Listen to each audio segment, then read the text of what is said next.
Happy Tuesday, it's Miss Shannon, and I'm going to read part 1 of chapter 7 today of The Wishing Spell by Chris Colfer. Chapter 7, Rapunzel's Tower. The twins had been running for almost an hour straight, and they were starting to feel it. Their adrenaline was slowly running out, and the pains in their sides were increasing with every step they took. But since something dangerous seemed to happen every time, they stopped moving. They were motivated to keep going. After all this running, PE test should be a breeze, Connor said through heavy wheezes.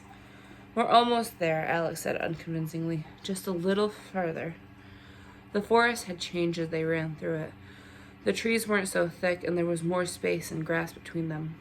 More sunlight fell through the branches, so nothing was in the dark. The path became wider, too, and much more visible. The twins didn't feel as threatened by their surroundings. The forest almost grew friendlier the closer they traveled to the corner kingdom. Connor collapsed to the ground. He was breathing harder than a fish out of water. I can't run anymore. I can't take another step, he said with his limbs spread out as though he were making a snow angel in the dirt. We can't stop moving until we get into the quarter kingdom, Alex reminded him through her own heavy breathing. I think we're here, Connor said. How do you know?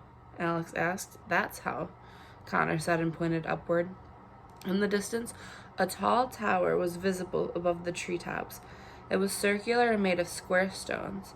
There was a single window near the top, just below the pointed roof made of hay. It was partially covered in thick vines of ivy. Alex gasped and clutched her hands together. It's Rapunzel's tower, Alex said, and her eyes became a little misty at the sight of it. Are you seriously crying? Said Connor, who was still on the ground. It's just how I imagined it, Alex said. Get up, we're getting a closer look. Alex yanked on her brother's arm until he climbed to his feet, and the twins walked through the trees until they came to the base of the tower. It was even taller than it looked, a few 100 feet tall at least. The twins' necks began to ache after looking up at the tower for a while. A large golden plaque was displayed in the front of it that said, Queen Rapunzel's Tower. It must have been so hard for her, Alex said, seeing people in places so far away and never being able to visit them. At least you never had to worry about burglars, Connor said. I've got to go up there, Alex said.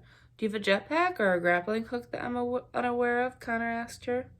No, I'll just have to climb it, Alex said, surprising herself with declaration. You've officially lost your mind, Connor said. We have been killed almost been killed twice, and we haven't even been here a full day yet. We need to stop fooling around and find a way home, Alex. What part of that don't you understand? Look, Alex said, I'm going to climb up there for just a few minutes, and then as soon as I climb back down, we'll read the journal and find out what all the wishing spell items are, okay? Alex, Connor began. His face was turning pink. Please, Connor, Alex said, I need to do this, or I'll regret it forever. Connor shook his head with the frustration that only a sibling could cause. He wanted to lecture her about how childish she was acting, but the way she was looking at him with her big, wanting eyes prevented him. It was so rare that Alex ever needed something. He supposed one last step couldn't hurt. Don't kill yourself, Connor said. But while you're up there, I'm going to start reading the journal and make a list of the wishing spell items we need to find.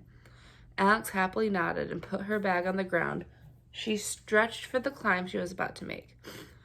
Connor sat on the ground and began flipping through the pages of the journal. Climbing the tower was easier said than done. After searching around the base of the tower for a place to put her first step, Alex could tell why a long train of golden hair might be needed to get to the top of it. Eventually, she found a stone block with a chip large enough to put her foot in to take her first step. Here I go, Alex said. Gosh, I wish I had a camera. Trust me, Connor said, the real Alex I know isn't going to want proof of this. It was like climbing the world's most difficult rock climbing wall. She relied on cracks and chips and uneven bricks sticking out just enough to put her hands and feet on. She moved slowly but carefully. If she were any larger, it wouldn't have worked. You're still at the bottom, Connor said, looking up from the journal after a few minutes. Shut up, Connor, Alex yelled back at him. I'm just saying, at the rate you're going, Mom's going to be 80 by the time we get home, whether there's a time difference or not. After some time had gone by and she'd gotten the hang of it, Alex moved more quickly, carefully pulling herself up using the ivy. The higher she climbed, the less she looked down at the ground, fearing it would tamper with her effort to reach the top. She was so determined to see the top of the tower, to be in the room where Rapunzel had lived, and to see what Rapunzel had seen through her window every day. She wanted to be where someone else had been during the longest, loneliest times of their life. Rapunzel's story had always been easy for Alex to identify with. Alex felt she was in the tower of her own, looking down from the world from an unreachable location. She was almost halfway up the tower by now, and she was above all the trees in the forest. Any tiny misstep would no longer result in potential injury. It would mean death. "There's a reason the witch put Rapunzel up here, you know," Connor called up to her, "so no one could reach her." "I'm not listening to you," Alex said, and then stupidly looked down.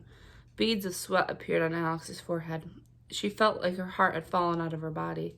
What was she doing? There was no way she could climb back down. Was she really risking her life just to see the inside of a tower? If she ever reached the top, would she be able to get back down? Would she have to wait until her hair grew long enough to climb before she saw anyone again? What would Connor do if she got stuck up there? Would he find the fairy tale world equivalent of a fire department with a ladder long enough to get her down? Or would he find the wishing spell items on his own and go home without her? The more Alex worried, the more she climbed.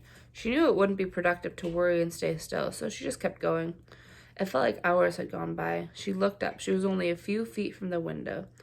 Just a few more feet and she'd be there. Finally, she felt the windowsill with her hands and slowly pulled herself up to it, then through it.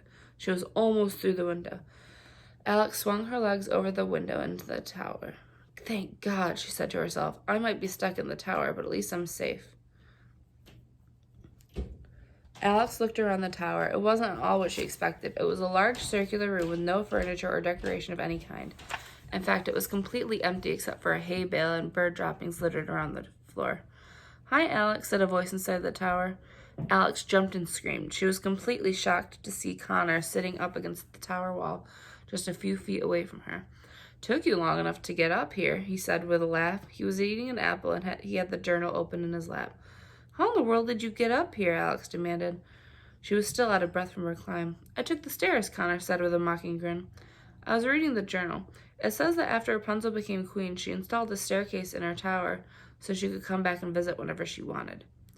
The door to the staircase was on the other side of the tower. We just didn't see it." "Oh," Alex said sheepishly, "that would make sense." Apparently, since Rapunzel was the only known ward of the witch when the witch died, Rapunzel inherited all of the land from her. That's how she became a queen, Connor informed her. "But you would have known all that if you had read the journal. It's full of fun facts and helpful hints on how to get inside difficult places." "I suppose," Alex said and straightened her headband. He wasn't going to let this ruin the accomplishment she had just felt after climbing the tower. She turned to look out Rapunzel's window. The tower was surrounded by a sea of trees, far off into the distance. Alex could barely see the rooftops of a tiny village. Beyond the village was a large mountain range that rolled across the horizon.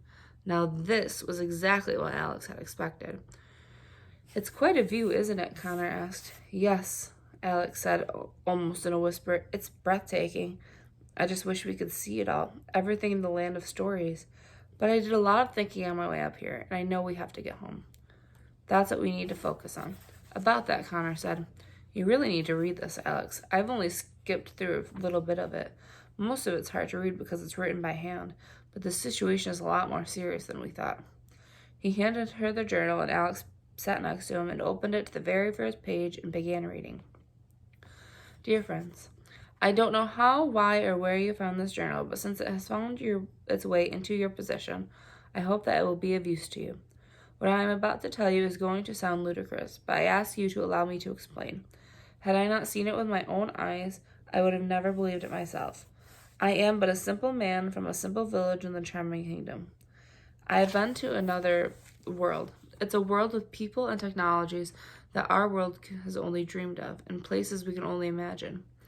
I know it seems absurd, but I promise you that an extraordinary place exists out there. We just can't see it." During my visit, among the many things I experienced, I fell in love. I fell into a love so deep it was unlike anything I've ever known. I never thought this kind of love was real. It's as if I'm no longer living for myself anymore, but for her. So I must find a way back. I must find a way to see her again.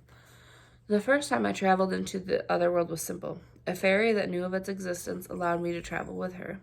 She warned me not to get attached to anyone or anything, but while my brain was obedient to her request, my heart betrayed it.